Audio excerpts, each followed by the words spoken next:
Саламатсыздар ма? Отыра қойың балалар. Ал оқушылар, сабағымызды бастамас бұрын барлығымыз топқа бөлініп алу мақсатында ортаға келе қойыңыздар. Менің қолымда қаратқа қағаздар бар. Осыны алу арқылы топқа бөлінеміз.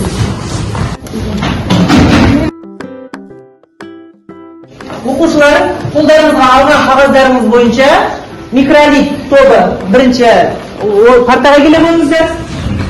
Садақ пен жебе екінші партаға келе қойыңыздар. Шықмайлар үшінші партаға келе қойыңыздар.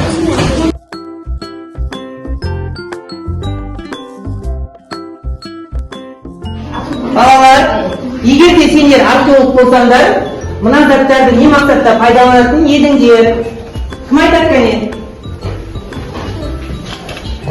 Не қазір стикер жазып тұрамыз, сол оқушылар айтатын болады. Ендеше орындықтарыңызды қарай қойыңыздар, кімге стикер жазып тұрылды, айтады. Оқушылар, кімнің орындығына стикер жазып тұрылды, сол оқушылар ортаға келе қойсын.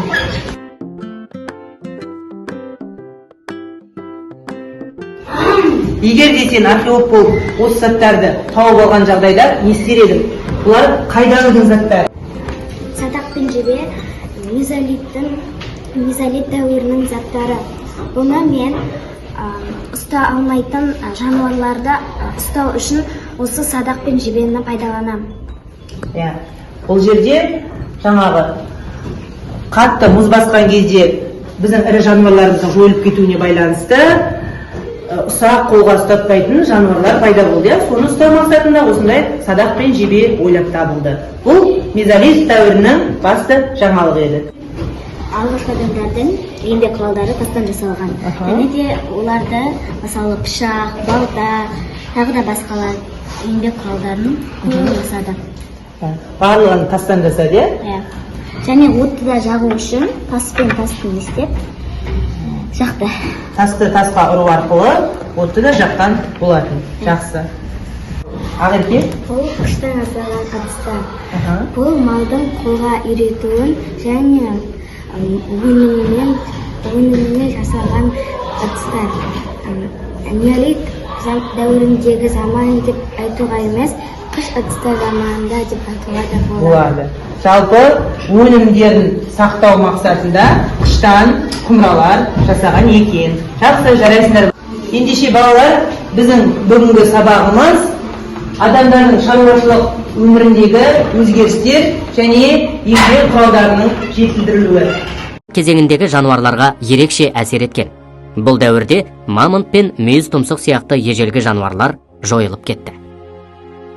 Мезолитте адамдар қандай қару-жарақ пен еңбек құралдарын ойлап тапты? Мезолитте адамдардың қолданатын құралдары, қару-жарақтары бұрынғыдан да жетіле түсті.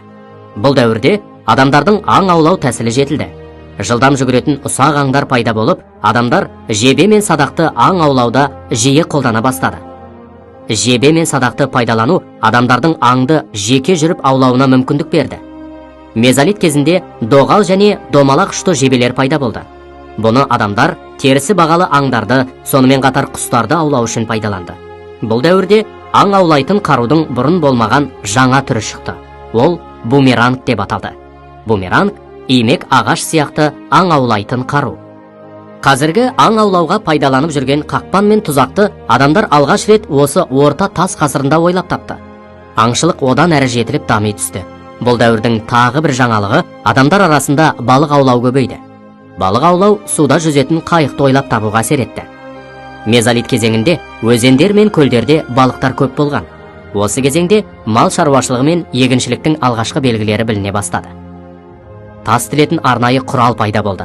Тілгіштер, негізінен пышақ сияқты жасалды. Адамдар тасты және басқа да заттарды кесуді, тесуді үйренді. Сөйтіп, тас құралдардың түрлері бұрынғыдан да көбейе түсті.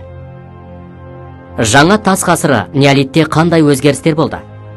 Неолитте егін егу және мал өсіру сияқты орасан зор жаңалықтар болды. Алдымен тас өңдеу әдістері жетіліп, жоғары дәрежеге жетті. Соның нәтижесінде тастан жасалған құралдардың саны да көбейді. Тастың қандай түрлерін қолданды? Тастың жаңа түрлерін пайдалана бастады. Нефрит, кварцит, яшмадан жасалған неолит құралдары Қазақстан жерінен көп табылған. Адамдар тасты тегістеумен қатар бұрғылауды үйренді. Найзаның ұшы, ине, гарпун пайда болды.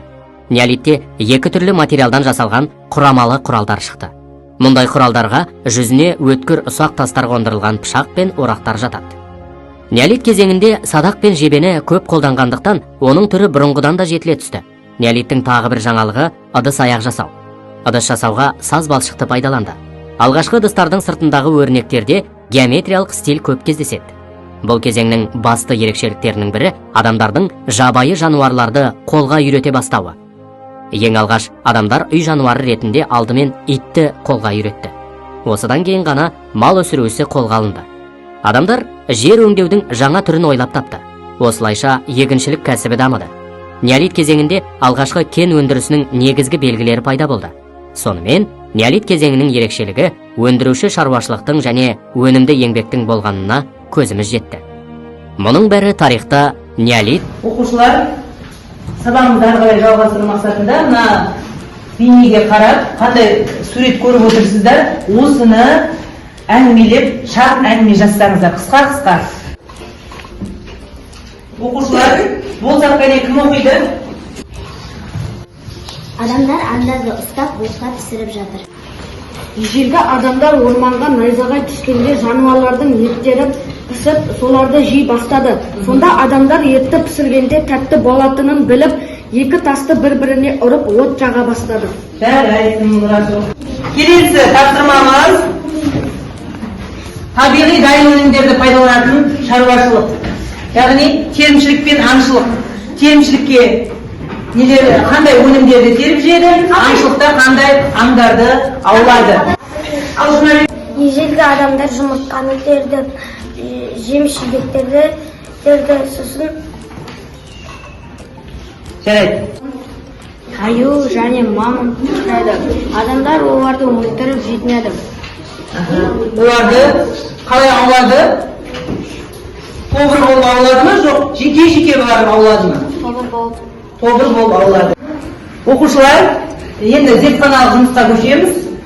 Қазір ермексаздарыңызды алып, сіздер өздеріңізді археолог ретіне қойып, қандай зат тауып алатын едіңіздер, соны қолдан жасап жіберейікші. Таспен, осындай балта, сосын пышақ. Пышақ жасады. Бұл қай дәуірге жататын құралдар? Қай дәуірге жататын құралдар? Мезолит дәуірінде де пайдаланған. Жебе және балта, құмыра. Бұл мезолит дәуірінде қолданылған. Құмыра қай дәуірде қолданылды? Құмыра неолит. Неолит дәуірінде қолданылды. Бұны ірі жануарлар немесе ұсталмайтын жануарларды ұстау үшін осындай садақпен жібереді. Бұл қай дәуірдікі? Мезолит. Мезолит дәуіріндегі. Оқушылар, кәне жұмыс жасап шаршап қалған болармыз. Ендеше бір сергіп алайық. Алғашқы адамдар отқа қалай жетті? Мына лабиринтке кім шығар екен кәне?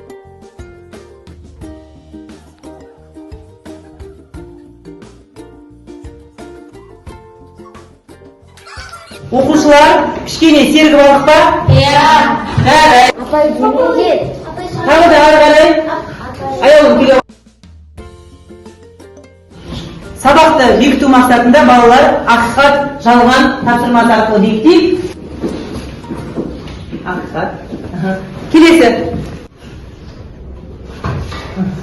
Жарайды, үшіншіге.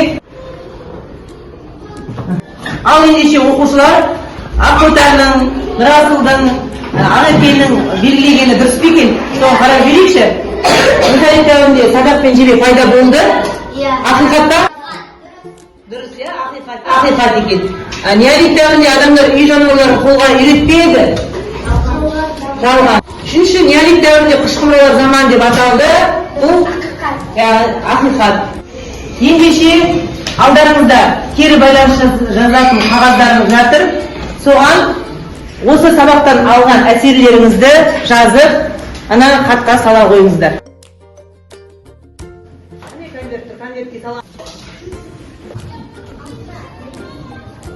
Осымен сабақ аяқталды. Сау болыңыздар.